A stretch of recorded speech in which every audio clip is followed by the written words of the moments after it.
হায় হায়, ওটা তো ছোট ছোট। দেখেন নদী পাড়ে এখন মানুষজন মাছ ধরার জন্য কেউ দাঁড়ায় নাই, কারণ মাছ পাওয়া যাবে না এই স্রোতে। ওরে আল্লাহ, কোথায় চলে গেছে দেখেন। হ্যাঁ ধরছে, ও ওই বড় একটা আসতেছে, বড় বড় দুইটাই দিচ্ছে, দুইটা দুইটা।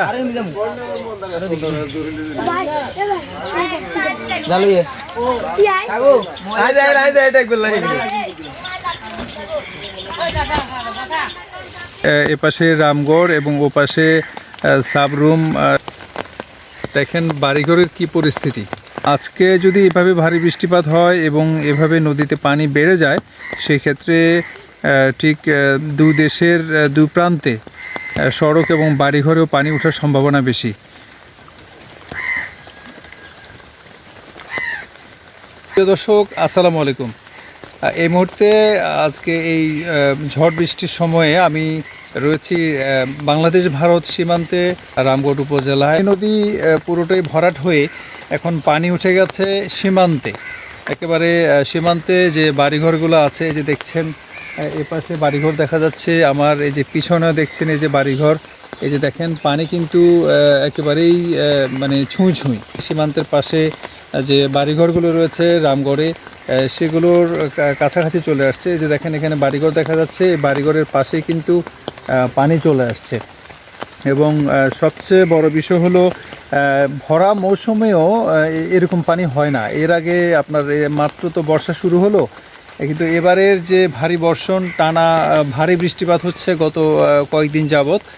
এবং দেখেন আমি একটু এপাশের ক্যামেরায় যদি আপনাদেরকে দেখাই, এই যে দেখেন পানি কোথায় আসছে।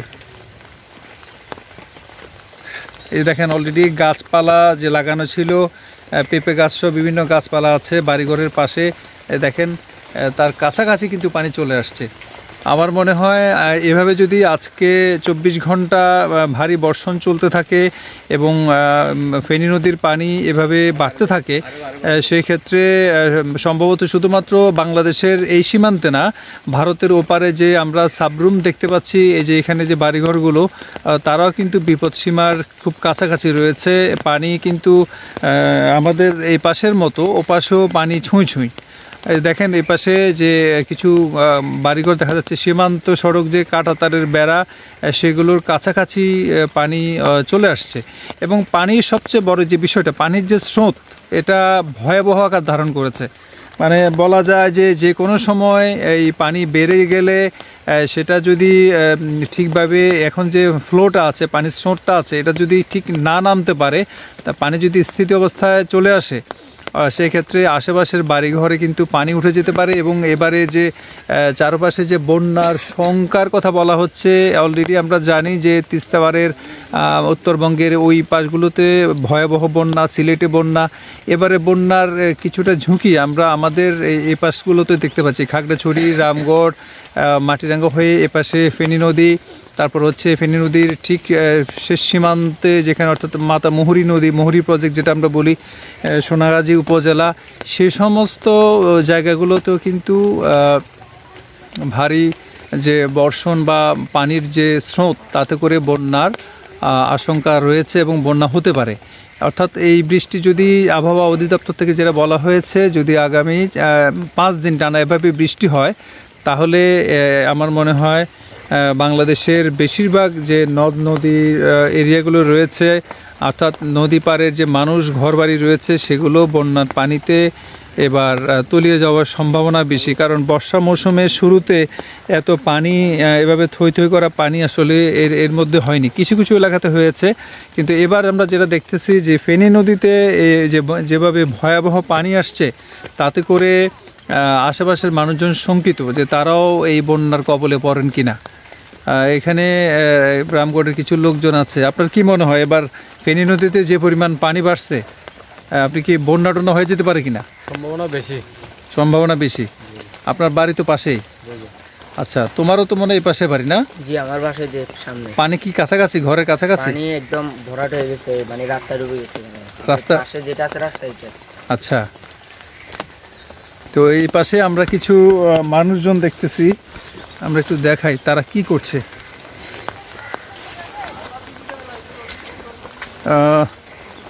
দর্শক দেখতেছেন আমরা বাংলাদেশ সীমান্তে এপাশে দেখেন পানি কত উপরে চলে আসছে। এই যে মানুষজন অলরেডি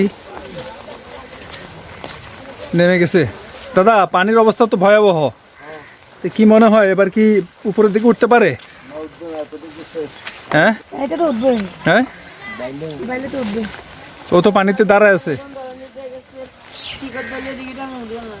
এই গাছগুলো তো এখানে, এটা উঁচা জায়গা ছিল না? হ্যাঁ, না না না, এই যে ইয়েগুলা পেঁপে গাছগুলা, হ্যাঁ উঁচা জায়গা ছিল, এগুলো তো অলরেডি পানি নিচে চলে গেছে। এই যে দেখেন দর্শক, এখানে কি অবস্থা। দিদির ঘর কোনটা? পানির সবচেয়ে বড় ব্যাপার হলো পানির যে স্রোত, হ্যাঁ কি স্পিডে পানিটা যাচ্ছে।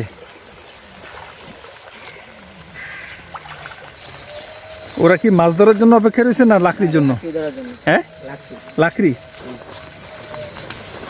পাওয়া গেছে, দুই একটা লাকড়ি পাইছো?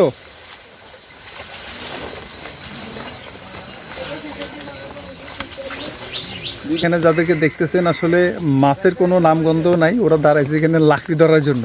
কিন্তু দেখেন কি করতেছে, একটা বড় তুলা গাছে রশি দিয়ে আটকায় রাখছে। এই দেখেন, তোমার লাকড়ি যদি এখন রশি ছিঁড়ে চোরা যায়, কিছু করার নাই। তুমি অনেক কষ্ট করতেছো লাকড়িটা নিয়ে, না? আর আইছে নাই একটাই? না, সামনে আরো আছে। সামনে আরো আছে? এরকম লাকড়ি কি মানে পানি বেড়ে গেলে পাওয়া যায় নাকি? হ্যাঁ, ও দেখি আজকে দিদি কোনো লাকড়ি পাই কিনা। কি আচ্ছা, মাছ টাছ কি পাওয়া যায়? মাছ পাওয়া যায় বলতে পানি বাড়লে এখানে পাওয়া যায়। ওই যে হ্যাঁ, মাছ পাওয়া যায় না? পাওয়া যায় পানি কমার পরে পানি কমার পরে জানুয়ারি।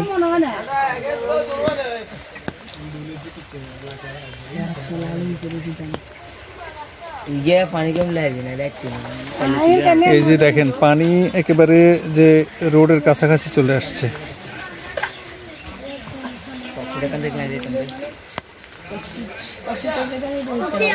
ও পাশে সাবরুমের অবস্থা একই, একদম গাছপালা দেখেন সব পানির নিচে।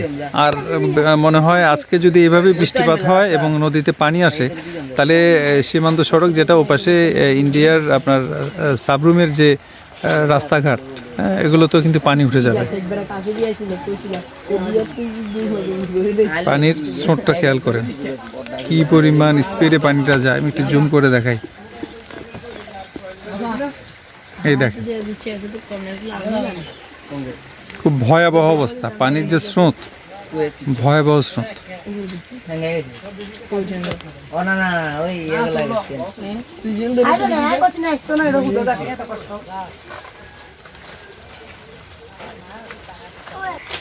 তবে স্থানীয় লোকজন যারা আছে তারা শঙ্কায় আছে, এভাবে যদি পানি বাড়তে থাকে তাহলে আশেপাশে যে বাড়িঘরগুলো আছে সীমান্তের আশেপাশে, আপনার এখানে এই যে পাশে যেগুলো দেখা যাচ্ছে, দেখেন পানি কোথায়, আর এই যে রাস্তা তো অলরেডি ডুবে যাচ্ছে। এই যে গাছপালাগুলো, এগুলো কিন্তু উঁচা জায়গার মধ্যে ছিল, এখন যেগুলো পানির নিচে তলায় গেছে। দেখেন, আর মনে হয় দুই একদিন যদি এভাবে টানা বৃষ্টি চলে এবং নদীতে পানি বাড়ে, সেই ক্ষেত্রে ধারণা করা যায় যে মোটামুটিভাবে এবারে যে মানে ফেনী নদীর পুরোটা যে প্রবহমান ফেনী নদী, এবার এই ফেনী নদীর আশেপাশে যে বাড়িঘরগুলো আছে সেটা খাগড়াছড়ি থেকে ওপাশ থেকে শুরু হয়ে যত দূর নদী গেছে, এদিক দিয়ে আমি এখন আছি রামগড়ে, এবং উল্টা পাশে রয়েছে আপনার ঠিক ভারতের পাশে ত্রিপুরার সাবরুম। মোটামুটিভাবে বলা যায় যে দুপাশে বাড়িঘরে পানি উঠে যাবে এবং এভাবে চলতে থাকলে বন্যার ভয়াবহ পরিস্থিতি তৈরি হতে পারে। ওকে লাকড়ি পাইছে? কই? ও ওটা ধরার জন্য সে দেখেন আমার তো ওরে নিজে নিয়ে যাচ্ছে। দেখেন, ও লাকড়ি ধরার জন্য গেছে, এখন ওই চলে যাচ্ছে, আল্লাহ জানে ওকে শেষ পর্যন্ত ওই চলে যাবে ওইদিকে। দেখেন, হায় হায়, হ্যাঁ পাইবো পাইবো কেমনে? ও তো না না না না, চলে গেছে চলে গেছে, হ্যাঁ চলে গেছে। দর্শক দেখেন, ও লাকড়ি ধরার জন্য গেছে, এখন নিজেই কিন্তু স্রোতের সাথে তাল মিলাতে পারতেছে না। ধরছে ধরছে, ও ধরছে ধরছে। ওই দেখেন কিভাবে লাকড়িগুলো নেয় ওরা। ও হ্যাঁ, সাইডে চলে আসতেছে। ওই এই দেখেন, দেন নিতে মানে মাছ ধরার চাইতে লাকড়ি ধরার মজা আছে নাকি? মজা রাখো নি হ্যাঁ? তোর কাজ কম দিবি ধরো তুমি নামবা? আচ্ছা, ওরাও নামবে। দাও। ওই যে অনেক বড়। দেখেন নদী পাড়ে এখন মানুষজন মাছ ধরার জন্য কেউ দাঁড়ায় নাই, কারণ মাছ পাওয়া যাবে না এই স্রোতে। এখন হচ্ছে সব লাকড়ির জন্য ভিড়। ও লাকড়ি ধরবি কি? ওই তো নাই, ওই দেখো কই যেতেছে। হায় হায়, ওই দেখেন লাকড়ি ধরার জন্য পানির স্রোতে ও টিকতে পারতেছে না। ওই যে এটা এটা কি?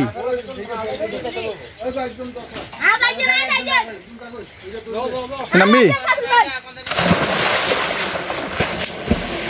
ওই দেখেন 2 লাকড়ি ধরার লোক। ওটা তো ছোট ছোট, হ্যাঁ টুকরা তো, এটা একটা টুকরা। ওই দেখেন একটা লাকড়ি আনার জন্য কিভাবে যাচ্ছে। ও ওরে বাবারে, অনেক মোটা একটা। হ্যাঁ,